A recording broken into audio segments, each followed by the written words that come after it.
Não existe um princípio da causalidade que diz que tudo tem que ter uma causa. Não existe isso. Boa noite, vocês que estão me assistindo agora nesse debate.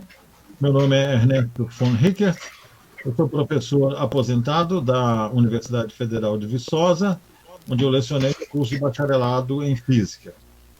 E também tenho mestrado, não tenho doutorado, em Física Teórica na área de Cosmologia, que é o assunto que vai ser abordado no debate de hoje. Não é? Eu já adianto que a minha posição eu sou ateu, assim, em função de meus estudos e reflexões, de modo que a minha concepção a respeito da origem do universo é uma concepção ateísta, não é? Isso vai ser objeto de discussão nesse debate. Todos estão vendo? Beleza.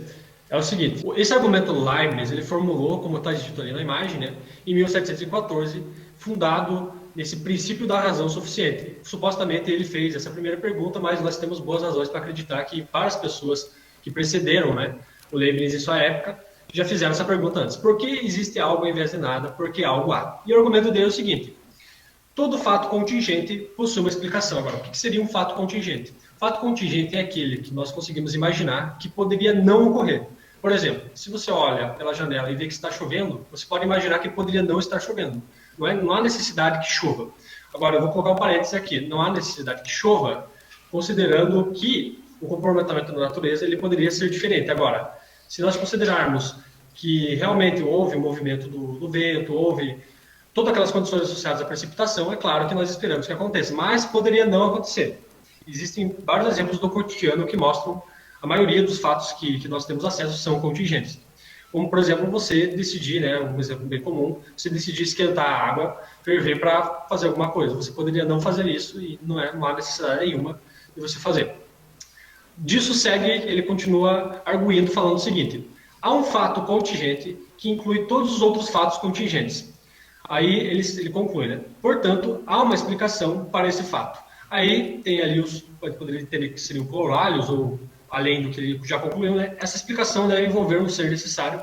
Esse ser necessário é Deus. Quero deixar bem claro aqui que o primeiro argumento que eu vou me valer é o do Leibniz, justamente esse, só que eu não vou além da terceira proposição, que diz, portanto, há uma explicação para esse fato. Eu vou ficar até ela porque eu não quero debater aqui se a existência de Deus ela é um tipo de propriedade, até porque eu rejeito isso, e eu tenho o seguinte argumento para apresentar. Antes de eu começar a apresentar esse argumento, eu vou citar uma frase aqui do filósofo e matemático da Universidade de Oxford, John Lennox, que ele diz o seguinte, ciência maravilhosamente limitada. E por que ela é maravilhosamente limitada? Eu vou ler um argumento que eu escrevi aqui enquanto professor, que eu formulei aqui enquanto professor falava. A ciência só aborda o que existe no universo. Considerem isso como uma primeira premissa. Não tem como a ciência abordar uma coisa que está além do universo, justamente porque ela não é empiricamente detectável, ela não poderia ser cientificamente descrita. Eu acho que todos aqui aceitam, né, no caso o Valdo e o professor, que, por exemplo, a biologia, a física já descrevem o universo, já tentam descrevê-lo com base em leis, pressupondo a existência do universo. Aí segue disso. Segue, né? A ciência só aborda o que existe no universo. O que causou a origem do universo não pode ser abordado cientificamente. Então, essa explicação, né, segue disso, que ela deve provir de alguma outra área do conhecimento.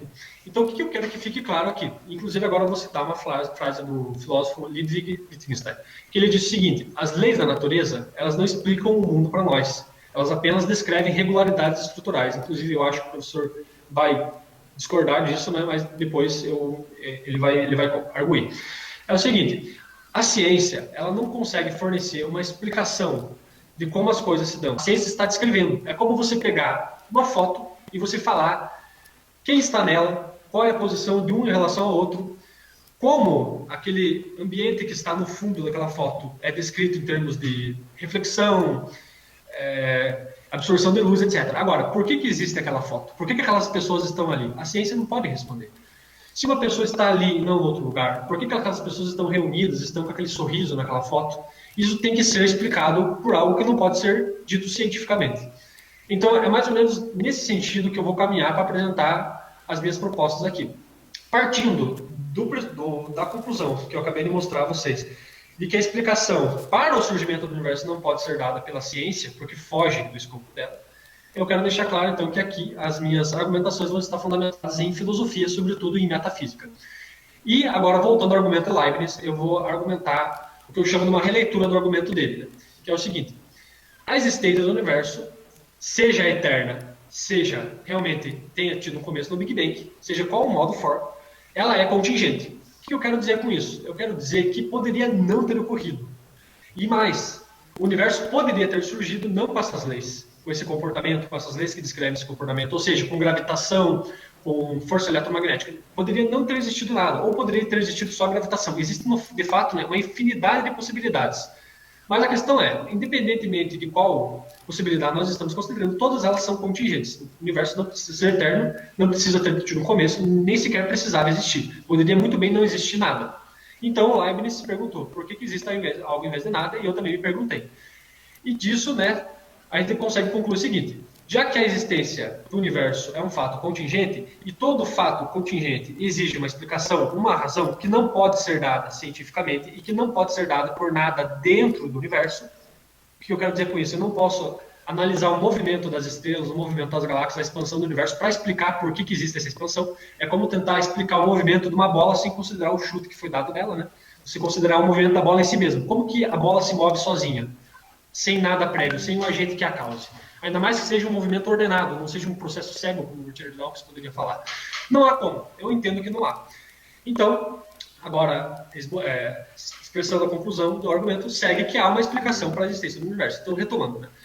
O universo possui a existência do universo é um fato contingente, seja surgimento ou eterno. Todo fato contingente requer uma razão, o que o Leibniz chama de razão suficiente, e essa razão, portanto, deve haver uma explicação, uma razão para a existência do universo. Agora é o seguinte: a gente pode fazer uma analogia com o princípio da causalidade, que eu sei que o professor tem suas objeções, daqui a pouco nós vamos ouvir, junto com o Valdo, provavelmente, que nem sempre para todo evento existe uma causa. Mas acontece que o surgimento a partir de nada, ele não é metafisicamente defensível. Desculpa. Como o Mário Ferreira esboçou, eu não tenho a frase dele aqui, mas pelo que eu lembro bem, ele diz o seguinte: se algo existe, independentemente de existir por um processo aleatório, por um processo não cego, ou seja, por um processo guiado, por exemplo, o que seria um surgimento aleatório? Por exemplo, chover, tem uma tempestade e caiu um raio aqui perto da minha casa. Poderia ter ocorrido uma tempestade, mas não necessariamente isso implicaria em cair um raio aqui na minha casa. Poderia não acontecer. Isso é um tipo de coisa, um evento aleatório. Agora, imagine outra coisa. Eu chegar aqui com a minha casa, com o meu carro, e bater na parede. E eu fiz isso porque eu quis, realmente, eu pisei no acelerador e quis fazer isso. Eu queria estragar a parede. Isso não é um tipo de surgimento aleatório. Teve uma intenção por trás e teve um efeito provocado devido à minha agência, o que Aristóteles chamava de causa eficiente, aquilo responsável por trás da existência do efeito. Então, onde que eu quero chegar com isso? Que é o seguinte: independentemente do surgimento do universo ter se dado por uma condição ou por um agente, deve haver esse agente, porque o Mário Ferreira já falou que se existe algo é porque antes havia a possibilidade de existir. Não tem como você pensar que existe algo sem haver antes a possibilidade dele existir. Isso retoma novamente a razão suficiente de Leibniz. O que eu quero mesmo é convencer o Valdo, o professor, de que existe uma razão suficiente para a existência do universo. Se o universo existe, é porque antes existia a possibilidade dele existir. Se existia antes a possibilidade dele existir, é porque existia algo. Se existia algo, não pode surgir do nada. E por isso que eu rejeito esse argumento, né, creatio ex nihilo, que se fala em latim, que é o surgimento a partir do nada. Esse argumento de Leibniz, ele é muito parecido com o argumento do William Lane Craig, não sei se vocês já ouviram falar, um pastor norte-americano, que ele desenvolve, né, uma argumentação a respeito também da criação divina do universo. A premissa dele é o seguinte: tudo que começa a existir tem uma causa. É mais ou menos parecida com essa premissa do Leibniz, de que o que é contingente tem uma explicação. Bom, primeiro vamos entender o que é uma explicação. Uma explicação, ela envolve 3 aspectos. Ela envolve a razão, por quê, como e que consequências pode ter. Você vai passar de aquilo que você está querendo explicar, ele tem um motivo para ser como é, qual a razão, por quê, como que ele é, como que acontece e o que ele acarreta. De uma maneira geral, se considera que a ciência só fica com a parte do meio, quer dizer, como que as coisas acontecem, e não por que e nem para quê. O próprio, não sei se você já ouviu falar, o Feynman, que foi prêmio Nobel também, um grande físico, ele considerou o seguinte: quando você vai dar uma explicação física, você não fica só no como, você busca o porquê também. Mas essa busca do porquê, ela tem um ponto que, além do qual não se vai mais. Quer dizer, você pode dizer, isso aqui acontece por causa disso. Aí você vai naquilo que seria a causa daquilo que acontece, explica como é que é, e diz assim, mas isso aí acontece por causa disso. Vai no próximo, que é por causa disso. E vai no próximo. Mas chega um ponto que você não tem que dizer por quê. Por exemplo, por que existe gravidade entre as massas? Por quê? Não se sabe. Existe a gravidade. Eu descrevo como é. Eu posso dizer que o movimento dos planetas se dá em função da existência da gravidade. Mas quando você vai discutir a existência da gravidade, não tem mais um porquê. Ou a existência da interação elétrica. Por que cargas de sinal oposto se atraem, de mesmo sinal se repelem? Quer dizer, você descobriu que existem dois tipos de carga, que foram chamadas uma de positiva ou de negativa, mas poderia ser chamada uma de masculina, outra de feminina, sei lá, alguma coisa que você desse o nome, mas e que elas se atraem ou se repelem conforme o caso. Ora, por que? Não se sabe. Bom, então voltemos ao caso do Craig e do Leibniz. O Leibniz, o que é contingente, tem uma explicação. Quer dizer, nisso de ter uma explicação, significa que eu saberia dizer por quê também, ou como. O que eu tenho a dizer é o seguinte: não necessariamente tem que ter explicação. Essa premissa do Leibniz de que o que é contingente tem uma explicação, na minha opinião, isso é um preconceito. Há muita coisa que tem explicação, mas não é necessário que tenha que ter uma explicação. Pode não ter. Por que tem que ter? Não há uma razão porque tenha que ter explicação. Da mesma maneira que o William Lane Craig, quando fala tudo que passa a existir tem que ter uma causa, eu digo, não. Por que tem que ter uma causa? O que eu posso dizer a respeito de causa é o seguinte: causa e efeito são propriedades de eventos, né? O que é um efeito? É um evento que foi provocado por outro evento, que é chamado a sua causa. Mas todo evento é um efeito? Não necessariamente. Pode haver eventos que não sejam efeitos de causa nenhuma. E isso existe aos montões. Por exemplo, a emissão de fótons por um átomo excitado. A excitação é uma condição, mas não é uma causa. Condição permite, causa determina. Se não tiver excitado, não vai decair, fatalmente. Mas estando excitado, não necessariamente decai. Então você tem, na verdade, o que você tem? Você tem uma estatística dada uma coleção de átomos, ao fim de não sei quantos tempo lá, tanto segundo, tanto, qual a fração que já decaiu? Qual a fração que já decaiu? Algum átomo pode decair logo, outro decai mais tarde, outro decai mais tarde. Então você faz uma curva de decaimento. É uma coisa estatística. Mas cada átomo individualmente, não há nada que provoque que ele decaia. Ele decai fortuitamente. Quer dizer, é um evento incausado. Isso quer dizer, não existe um princípio da causalidade que diz que tudo tem que ter uma causa. Não existe isso. Muitas coisas têm causa, sim. E por causa da maioria das coisas que se observa na vida cotidiana, no mundo macroscópico, serem causadas, ocorrências, né? Causa não é uma propriedade de um ser. Um ser não tem causa. O que tem causa é o surgimento daquele ser, por exemplo. Ou tem ou não tem. Mas a causa é uma propriedade de ocorrências, e não de seres. Muito bem. Você observa... Então, isso é um princípio que eu diria assim... empírico, é intuído, não é uma dedução, você não deduz, você induz que existe causa, porque você observa que existe causa nesse caso, então você estende aquilo lá, então em todos os casos existe uma causa. Mas se por acaso houver algum caso, um único, entre milhões, que não tenha causa, dizer que tudo tem uma causa não é mais válido. Então, outra coisa que não tem causa, decaimento radioativo. Algo decai radioativamente. O que provoca? Nada provoca. Ele decai fortuitamente, espontaneamente, sem causa. Então, causa não é uma obrigação. Se causa não é uma obrigação, o surgimento do universo não obrigatoriamente tem uma causa, porque os eventos não são obrigatórios de que tenham causa. Pode ser que tenha. Aí eu tenho que investigar. Tem ou não tem? Será que tem? Por que tem? Mas eu não posso dizer a priori que tem que ter. Não tem que ter, mas pode ter. Eu havia falado para o professor e o Valdo mostrarem definitivamente que não há essa razão para a existência do universo, não há essa explicação para a existência do universo, eles teriam que mostrar que alguma premissa é falsa. E o professor mencionou sobre os eventos de decaimento radioativo, eu não sei, agora eu não lembro, mas não sei se ele mencionou os eventos também do surgimento de matéria e antimatéria a partir do campo do vácuo, e também tem um outro evento que é a emissão de luz por átomos excitados. Aqui eu acho que existe um equívoco da parte do professor.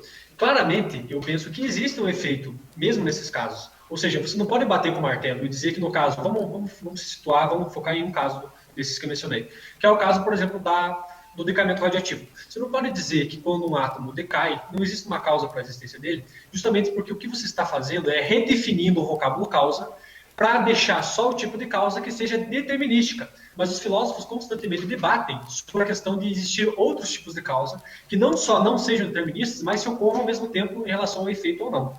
E eu vou dar alguns exemplos. Só um momentinho, uma parte aqui. Pode você considerar que existe outro tipo de causa que não é determinista. Mas, quando se diz que o universo teve uma causa, essa causa que está se considerando que ele teve é uma causa determinista. É o que determinou o surgimento do universo. Então, o que eu estou dizendo é que não é necessário que haja o que determine necessariamente a ocorrência de alguma coisa.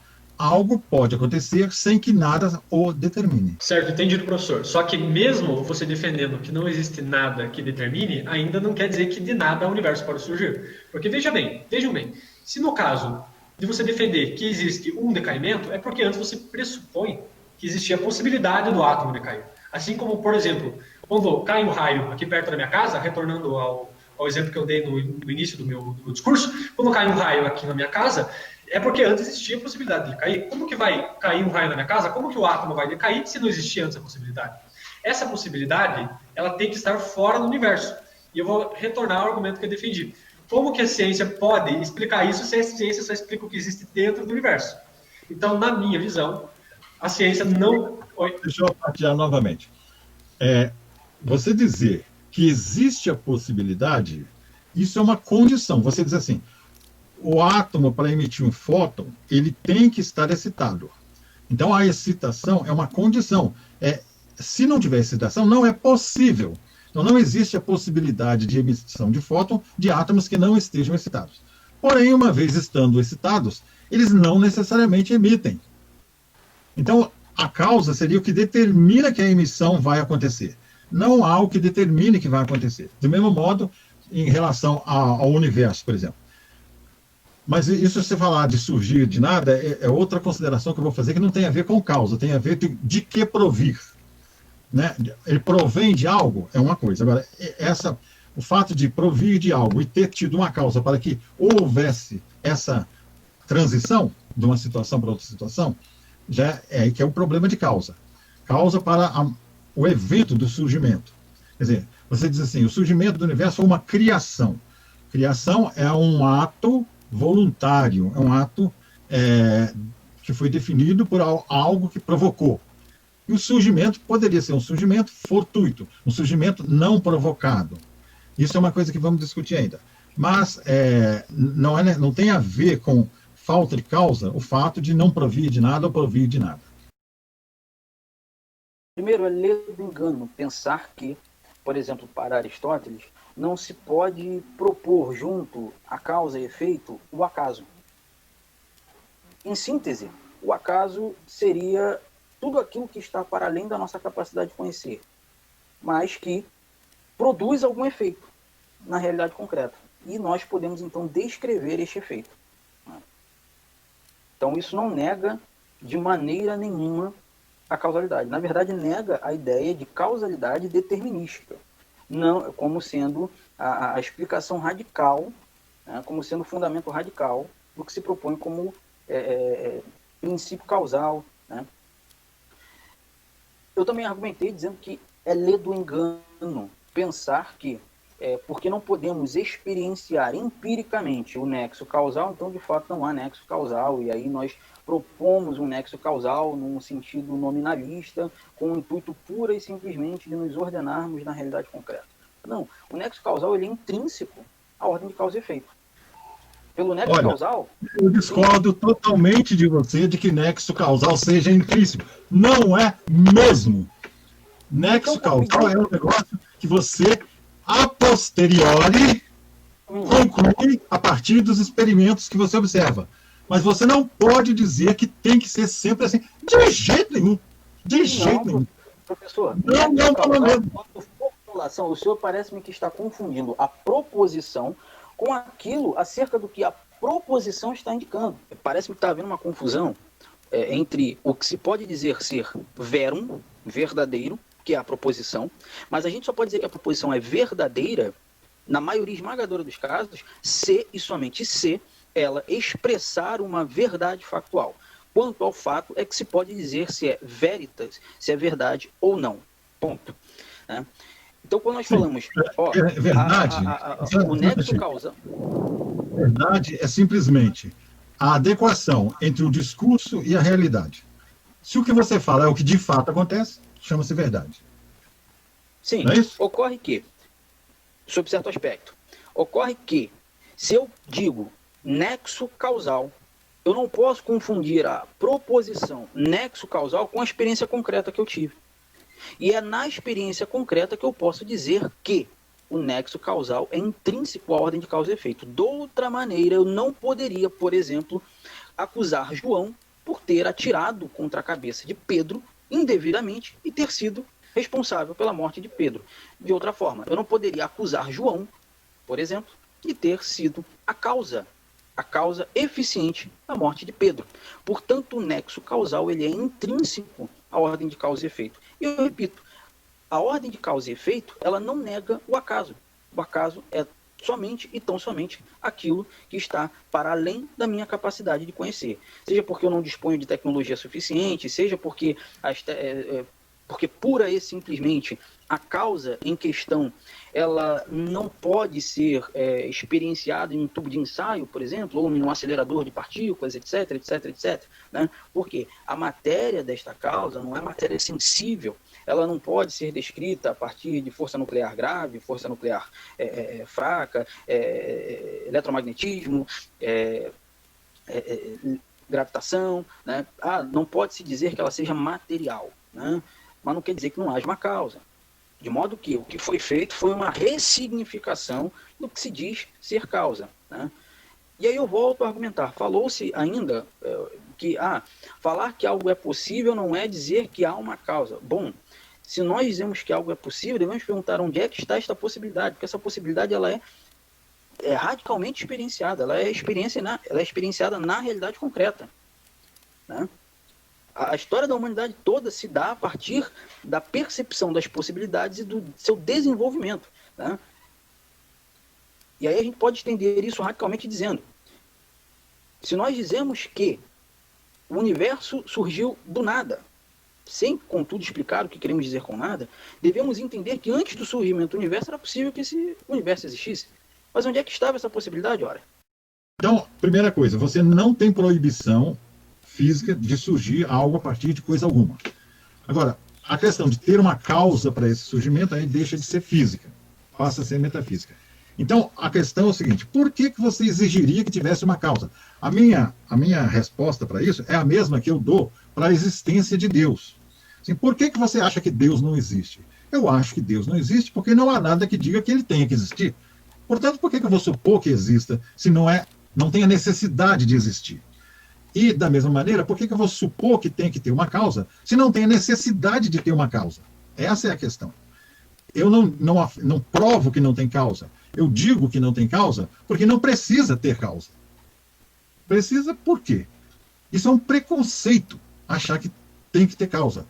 Quando ele fala do problema da causalidade o Natan falou, é claro que aquilo que ele falou é verdade. Ou seja, você tem ligado ao problema de causa e efeito, né?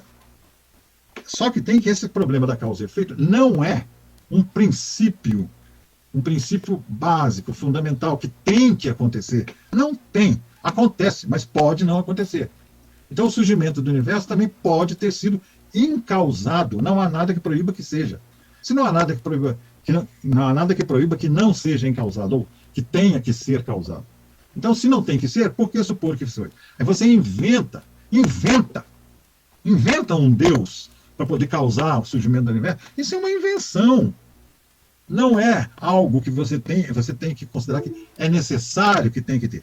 Além do mais, tem o seguinte também: se você tem que ter uma causa, vamos supor que tenha. Tem que ter uma causa. Por que você identifica essa causa com Deus? Da onde se tira essa identificação? Tem que ter uma causa. Essa causa é o quê? Essa causa é Deus, diz Tomás de Aquino, né? Nas 5 vias que ele prova a existência de Deus. Então tem a via cosmológica. Então no final ele conta, essa causa é Deus. Da onde que tirou isso? Tirou do chapéu de mágico. Sim.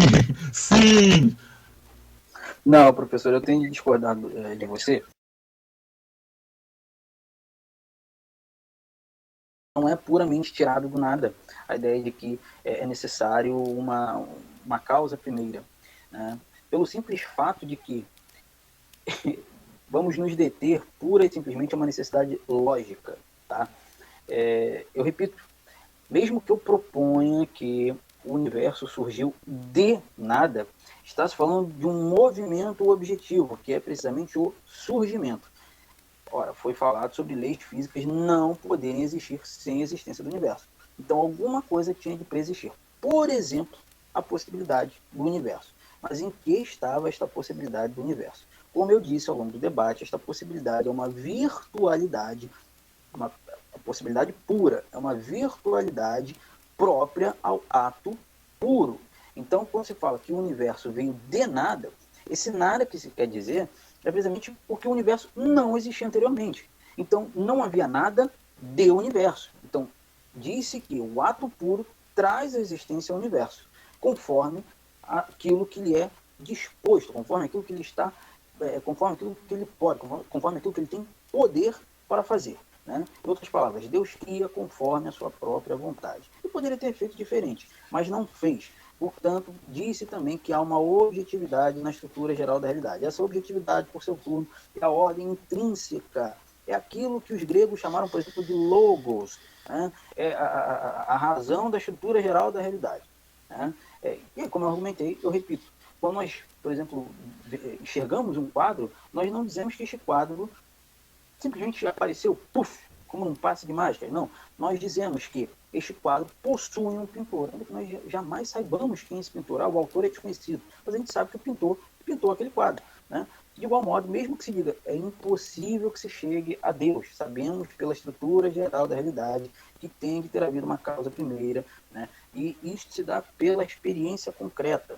Mas por que tem que ser Deus? Deus, por definição, tem que ser aquilo acima do qual nada de maior pode ser pensado. Infinito, eternidade. Portanto, eu repito, se eu falo... Posso complementá-lo? Sim, por favor. É o seguinte, que eu acho que o que está havendo aqui é uma falta de reflexão, uma leve falta de reflexão por parte do que seria esse nada. O professor fez muito bem em nos distinguir o que significa surgir algo a partir de nada e a partir do nada. Ele já eliminou a possibilidade do nada porque leva a um absurdo. Como que vai existir algo do nada, sendo que você está pensando nesse nada como uma substância? Isso é ilógico. Nada é ausência de tudo, inclusive de substância. Não pode ser uma substância. Tudo bem. Mas então, pense bem. Nada. Não existir nada. Surgir de nada. Surgir de absolutamente nada. Sem possibilidades, sem condições, sem matéria-prima. Como que você espera que o universo surge? Mesmo os eventos quânticos, eles surgem porque, primeiro, existem constituintes sujeitas às leis que descrevem seus comportamentos. Como que você vai descrever o comportamento de um átomo sem pressupor a existência do átomo? Como que você vai descrever a formação de uma molécula sem pressupor que, existe átomos que formam a molécula, 2, existe uma lei que descreve o comportamento desses átomos, e 3, outros elementos aí que não estão me ocorrendo agora. Mesmo no caso de surgimentos que o professor chamaria de incausados, você está pressupondo a possibilidade anterior ao surgimento daquilo. Ou seja, você não elimina a causa, você no máximo elimina uma causa determinística, você ainda fica com condições.